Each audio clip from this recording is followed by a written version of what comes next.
ज्वारीच्या भातोडे बनवण्यासाठी बरोबर 1 शेर असं मी ज्वारी घेतले. तर वजनी प्रमाणात बोललो तर 2 किलो. तर ज्वारी पूर्ण स्वच्छ निवडून घ्यायचं. त्याच्यानंतर कने फक्त ज्वारीला पाणी लावून घ्यायचं. जसं की आपण गहू सडून घेतो खिरीसाठी सेम तसंच पूर्ण ज्वारीना ओलं करून घेतोय, जेणेकरून आपल्याला मिक्सरमध्ये सडायचंय. पूर्वी बायका मुसळमध्ये सडायच्या उकळामध्ये. माझी तर आई आणखी सुद्धा उकळामध्ये सडते, पण आजकाल कने सगळे मिक्सरचा वापर करतात आणि कोणाला आता मुसळ सुद्धा धरता येत नाही. त्यामुळं मला सुद्धा व्यवस्थित येत नाही. मग मिक्सरमध्ये मी सडणार आहे. पूर्ण ज्वारीला आपण असं पाणी लावून घेतले, जेणेकरून ज्वारीवरचं सर्व फोळपाट आहे का निघून जाईल. जेवढं आपल्या मिक्सरमध्ये बारीक होईल त्या प्रमाणात मी ज्वारी घेतले. फक्त खटका फिरवत राहायचं. खालीवर खालीवर खालीवर थोडंसं अंतर ठेवायचं बरं का. एकसारखं जर तुम्ही मिक्सरचा जर खटका जर तुम्ही चालूच ठेवला तर आपलं पूर्ण चुरा होऊन जाईल ज्वारी. तर तसं न करता हळूहळू तुम्ही बघू शकता मी कशी फिरवते आणि तुम्हाला मी दाखवते बरं का. तर पूर्ण ज्वारी आपली सडली गेले, जसं की त्याच्यावरचं पूर्ण साल निघून जाते. तर सगळी ज्वारी अशा पद्धतीनंच मी पटापट सडून घेणार आहे. तर ह्याच पद्धतीने मी करते. तुम्ही पण असंच करा. ही साधी सोपी अशी करायची पद्धत आहे बरं का ही मिक्सरवरती. ज्यांना मुसळ धरता येत नाही त्यांच्यासाठी तर खूप सोपं असं सडायची ज्वारी ही पद्धत आहे बरं का. पूर्ण आपली ज्वारी आता सडून झाली. आता त्याच्यानंतर काय करायचं, सडून झालं की सुपाने पूर्ण जे वरचं कवर असतं का ज्वारीचं पोळपाट तर सगळं पाकडून घ्यायचं. आणि जी बारीक बारीक कणी झाली असते चुकून ती सुद्धा निघते. शक्यतो माझी कणी निघाली नाही तर पूर्ण वरचं कवरच निघाले. तर पूर्ण आहे का ते पाकडून काढायचं, जेणेकरून ज्वारी आपली पांढरी शिपट आणि स्वच्छ होते. त्याच्यानंतर बघा तुम्ही पूर्ण तुम्हाला फरक दिसतं. सडलेली ज्वारी अगदी पांढरं शुभ्र असं अगदी व्यवस्थित छान दिसते. तर एक पातेलं घ्यायचं. त्या पातेल्यामध्ये ज्वारी आपलं बसेल इतकं घ्यायचं आणि त्याच्यानंतर पाणी पण त्याच्यावरती भरपूर असं ठेवावं लागतं. तर इतकं अशी घाण निघाले ज्वारीची, जे वरचे सालपट आहे का इतकं निघाले. तर आपली ज्वारी परफेक्ट सडून निघाले असं समजायचं. कारण की जितकी ज्वारी आहे त्याच्या बऱ्यापैकी 1 वाटी 2 वाटी तरी कने त्याचं साल निघालं गेलेलं आहे. बघू शकता एकदम पांढरी शुभ्र आपलं सडलेली ज्वारी तयार. तर 1-2 वेळा ज्वारी स्वच्छ धुवून घ्यायची. पूर्ण जे सडलेलं घाण असते का त्यात असतेच बरं का चोथा. बघा बऱ्यापैकी चोथा निघतो. तर स्वच्छ असं पाण्याने धुवून घ्यायचं. धुवून घेतल्यानंतर परत 1 कळशीभर पाणी घालायचं आणि आपली ज्वारी झाकून ठेवायची. अशा 3 दिवस ठेवायचं बरं का. तिसऱ्या दिवशी मी स्वच्छ परत दररोजच्या दररोज सकाळ संध्याकाळ ज्वारी धुवायची बरं का. तर तिसरा दिवस आहे ज्वारीचा. परत मी स्वच्छ धुवून घेतले. तर संध्याकाळी ना मी ह्याला दळून घेणार आहे. या ज्वारीला दळायच्या अगोदर काय करायचं, आणखीन एकदा ज्वारी स्वच्छ धुवायचं आणि असं एक पुरण पात्र किंवा आपलं मोदक पात्रामध्ये ज्वारी पूर्ण आपली नितळून घ्यायचं, जेणेकरून त्याच्यामध्ये पाणी बिलकुल सुद्धा राहणार नाही याची काळजी घ्या. परत एक स्वच्छ पांढरा कपडा घ्या आणि उन्हामध्ये ही ज्वारी अगदी पातळ असं पसरायचं, जेणेकरून एकसारखी वाळली गेली पाहिजे. तर काही जण काय करतात गिरणीमध्ये दळतात, तर काही जण मिक्सरमध्ये दळतात. तर माझ्याकडे गिरणी आहे त्यामुळे मी ही ज्वारी पूर्ण वाळवून गिरणीमध्ये दळून घेणार आहे. तर पूर्ण वाळवून मी पसरून घेणार आहे ज्वारी. तर बघू शकता पसरून घेतले. आता माझ्याकडे मी गिरणी आहे. तर थोडंसं मोठं लागतं बरं का पीठ ह्याचं. तर मी मोठी चाळण घेतली. तर ह्या मोठ्या चाळणीमध्ये मी ही पूर्ण ज्वारी आपली आहे का वाळलेली तर दळून घेणार आहे. तर मी आता टाकले आता गिरणीमध्ये दळण्यासाठी. तर दळून घेतले. तर बघू शकता इतकं पीठ निघाले, पांढरं शुभ्र असं पीठ निघाले, जेणेकरून म्हणतो की आपलं गव्हाचं चीक त्याप्रमाणे आपलं ज्वारीचं चीक निघाले. तर हे परत पीठ चाळून घ्यायचं. तर का चाळायचं ते सांगते. जे मोठं आहे का ते तर घ्यायचंच आहे. तर चाळल्यानंतर जे काही आपण सडल्यानंतर आणखीन जो चुकून माकून चोथा राहिलेला असते का ते पूर्ण आपल्याला चोथा काढायचा आहे. तर सगळं पीठ आहे का हे आपल्या दररोजच्या चाळणीनं चाळून घ्यायचं.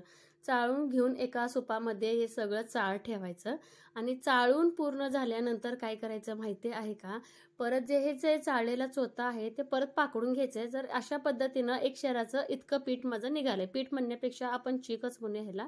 तर परत सुपाने का नाही ह्याला मस्त पाकडून घ्यायचं. आता जास्त चोथा निघत नाही, बऱ्यापैकी निघतो 1-2 चमचा. पण इतकं करायचंच बरं का प्रोसेस, नाहीतर आपले पापड कने काळे दिसतात. त्यामुळे इतकं करायचं म्हणजे करायचं. चवीचं खायचं म्हटलं की इतकं उटारेटा लागतो बरं का. पूर्वीच्या बायकांना खरंच सलाम आहे. इतकं सोयी नसताना बायका सगळं करायच्या. आणि जे चाळलेलं आपलं वरचं परत चाळ आहे का मोठं परत ह्यात मिक्स करायचं. कारण की ह्याच्यामधलं आता आपण जी काही घाण आहे पाकडली ती सगळं बाजूला निघालंय. तर इतकं छान असं रबरबीत पीठ झाले. असं मोठं पीठ घ्यायचं बरं का. रवाळ घ्यायचं. एवढं लक्षात ठेवायचं बारीक पीठ चालत नाही भातोड्याला. त्याच्यानंतर परत एक कळशी स्वच्छ पाणी आपलं ह्याच्यामध्ये जसं आपण कणे पीठ भिजवतो का भजीचं वगैरे तसं एकसारखं पीठ भिजवून घ्यायचं आणि त्याच्यामधल्या सगळ्या गाठ्या फोडून घ्यायचं बरं का. गाठमधून अजिबात ठेवायचं नाही. तर बघा असं पूर्ण पीठ भिजवून घेतल्यानंतर दुसऱ्या दिवशी सकाळी मी ह्याच्यावरचं आता पाणी काढणार आहे आणि खालचं जे पीठ आहे का ते मस्त भिजलेलं गेलेलं आहे. ते पाणी आहे का रात्री वतलेलं पूर्ण स्वच्छ पाणी काढून घ्यायचं. तर मी हे पाणी कणे काढून घेणार आहे. जी काही घाण आहे ते परत पाणी म्हणजे घाण निघण्यास आपल्याला मदत होते. चला तर हे पाणी मी आता काढून घेणार आहे. तर हे पाणी ना मी काढून घेतले बघा. इतकं माझं पाणी साचले परात भरून पाणी आणि राहिलेलं चीक बघू शकता. चीक एकदम मस्त आपलं भिजलं गेलेलं आहे. एकदम भारी दिसते बरं का हलवताना. तर आपलं हे चीक आता तयार झालेलं आहे. आता हे चीक आपण भातोड्या करण्यासाठी वापरू शकतोय आणि इतकं मस्त वास येतोय आंबूस आणि आंबूस वास यायलाच पाहिजे कारण की आपण ज्वारी 3 दिवस भिजत घातले आणि दररोज सकाळ संध्याकाळ ही ज्वारी एकदम म्हणजे आठवणीनं धुवायचं म्हणजे धुवायचंच. तर 3 दिवस मी ज्वारी धुवून तिसऱ्या दिवशी आता मी म्हटल्याप्रमाणे प्रोसेस सगळं ज्वारी नितळून वाळवून गिरणीत दळून परत ते चाळून त्याच्यावरचा चोथा काढल्यानंतर असा चीक तयार होतोय. इकडे मी चूल पेटून आपलं भातोड्यासाठी पाणी ठेवले. जितकं आपलं चीक आहे का त्याच्या डबल पाणी ठेवायचं. जितकं चीक आहे तितकं मी पाणी ठेवले बघू शकता आणि प्रॉपर उकळल्यानंतरच आपलं चीक टाकायचं. पाणी भरपूर उकळून द्यायचं. आता पाण्यात त्या थोडंसं पापड खार आणि मीठ टाकणार आहे आणि माझं पाणी प्रॉपर उकळलं गेलेलं आहे. अजिबात गडबड करायचं नाही. पाण्याला कड आले किंवा फोडे आलेत असं करायचं नाही.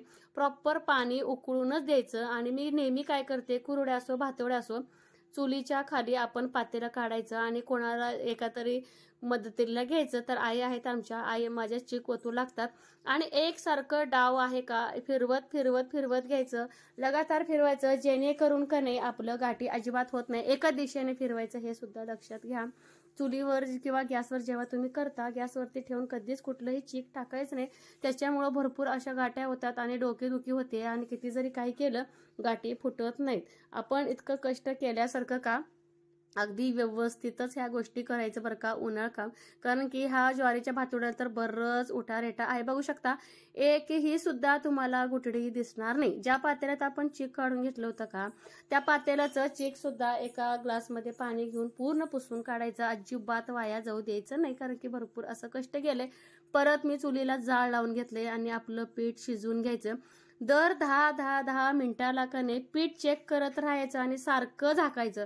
आपल्याला जर वाटलं चला बाबा पीठ आपलं घट्ट आहे त्यावेळेस काय करायचं एका गॅसवरती किंवा कशावरती तुम्ही पाणी तापवा. अगदी कडक पाणी उकळलेलं ह्याच्यामध्ये तुम्ही ऍडजस्ट करू शकता.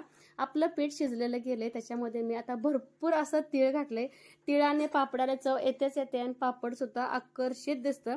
आणि मी जिरे सुद्धा वापरणार आहे बरं का. पण मी जिरे कधी घालणार ज्या वेळेस पापड आपण घालायला एक छोटासा पातेलं घेतो पीठ घ्यायला त्याच वेळेस जिरं घालायचं. जर असं आपण पिठात घातलं तर आपलं पीठ सगळं हिरवगार होतं. त्यामुळं मला लागेल तसं जिरं मी घालणार. बघू शकता पीठ अगदी व्यवस्थित असं झालंय. तर अशा पद्धतीने मी एका धोतरावरती मी पापड घालत आहे आणि अगदी पीठ जर मऊसूत छान शिजलं असेल तर निघायला काही हरकत येत नाही. आणि बघू शकता पीठ जास्त घट्ट पण नाही आणि पातळ पण नाही. अगदी इझिली असं पापड मला घालता येतात. आणि बघू शकता तुम्ही त्या पिठामध्ये तुम्हाला एकही सुद्धा गुठळी दिसणार नाही. जर अशा पद्धतीनं जर तुम्ही भातोड्याचं पीठ जर तुम्ही शिजवला तर तुम्हाला काही अडचण येत नाही. बघू शकता आपल्या भातोड्या पीठ व्यवस्थित शिजले त्यामुळं का नाही असं मनानेच उलायला लागलेत. म्हणजे भातोड्या आपल्या सुकल्यानंतर धोतर थोडंसं उलटं करायचं आणि त्याच्यावरती असं पाण्याचा शिडकावा द्यायचा. आणि पाण्याचा शिडकावा दिल्यानं एक 2-3 मिनिटं थांबायचं. आणि 2-3 मिनिटं थांबल्यानंतर काय होतं सांगते तुम्हाला. जे आपण हे पाणी मारतोय का ते पूर्ण धोतर भिजून जातं. त्यामुळं पापड आपलं काढायला हलकं होतं आणि अगदी असं इझिली काढता येतं. तर तुम्हाला मी दाखवते पापड कसं निघतात ते. अगदी सहज असे पापड निघतात तुटत नाहीत काय नाही. आणि दुसरी गोष्ट पीठ जर चांगलं शिजलेलं असेल तर अजिबात पापड मोडत नाहीत.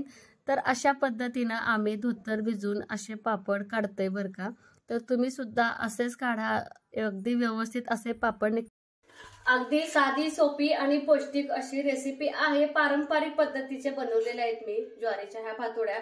आणि पूर्वीच्या काळी माझी आजी आणि पणजी तर माझी पणजी आत्ता वारले बरं का. बरोबर 120 वर्षाच्या वयानंतर माझी पणजी वारली. तर आतापर्यंत आम्ही ह्या भातोड्या खाल्ल्या, म्हटलं मी पण करून बघावं. तर अशी होते. ज्वारीच्या भातोड्याला सहसा नाही तळलं तर सुद्धा चालतं, तेल अजिबात लागत नाही. तर माझं पापडाचं स्टँड तुटलं गेलेलं आहे, तर मी चिमट्याने पापड खालीवर करून भाजते. खूप सुंदर असं हे भातोड्या लागतात. तर बघू शकता, खालीवर करून एकसारखं ही भातोडी आधी भाजून घ्यायची. पूर्वीच्या काळी असे भाजलेले शेंगदाणे आणि ज्वारीच्या भातोडी असं खायचं बरं का, तुम्हाला सांगते अगदी करून करून. टेस्ट एक नंबर. आणि असे शेंगदाणे तोंडी लावायचे. तुम्ही पण. आईना आमच्या आता जेवायचं आहे, भातोडे आहे म्हटल्यानंतर उन्हाळ्यात तर तोंडी लावायलाच पाहिजे. इकडं चालले माझं भाकरी करणं, आई इकडं कोळशावरती तुम्हाला भातोडी कशी भाजायची सांगतायत बघा. एकसारखं कोळशावरती भाजून घ्यायचं. जी गॅसवरती मगाशी मी भाजलेली भातोडी आहे का, त्याच्या डबल पटीनं हे फुलणार तर आहेच आहे. आणि टेस्टला जबरदस्त भारी अशी ही भातोडी लागते. शेवटी गॅसवरचं ते गॅसवरचा, चूल ही चूलच असते बरं का. एक नंबर अशी ही भातोडी कोळशावरची लागते.